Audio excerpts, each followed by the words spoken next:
নারকেলগুলোকে কুড়ে নিয়েছি, এবারে আমি ছাই মেরে নেব। কড়া গরম হয়ে গেছে, এটা দিয়ে দিলাম।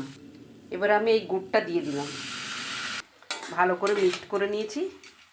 ভালো করে নেড়ে নেড়ে ছাই মেরে নেব। নারকেলের ছাইটা হয়ে গেছে, এবার আমি নামিয়ে নেব। গরম জল বসিয়ে দিয়েছি, নুনটা দিয়ে দিলাম। জলটা ফুটে গেছে, চালের গুঁড়ি দিয়ে আমি টো বানিয়ে নেব। এই যে আমার টোটা হয়ে গেছে, গ্যাসটা অফ করে দেবো, দিয়ে ঢাকা দিয়ে 10 মিনিট রেখে, এই ঢাকাটা খুলে নিয়েছি। এবারে আমি নামিয়ে নেব।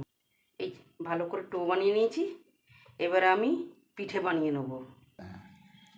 দেখো, এবারে আমি পুলি করে নেব। আমি নারকেলের ছাইটা দিয়ে দেবো, দিয়ে আমি এরম করে করে দেবো। এই যে আমার সব পুলি বানানো হয়ে গেছে, দুধ ফুটে গেছে, পুলিগুলো এক এক করে এবার আমি এলাচ দিয়ে দিলাম। ফুটে গেছে, আমি এবারে গুড় দিয়ে দিলাম। এই যে আমার দুধ পুলি হয়ে গেছে, এবারে নামিয়ে নেবো।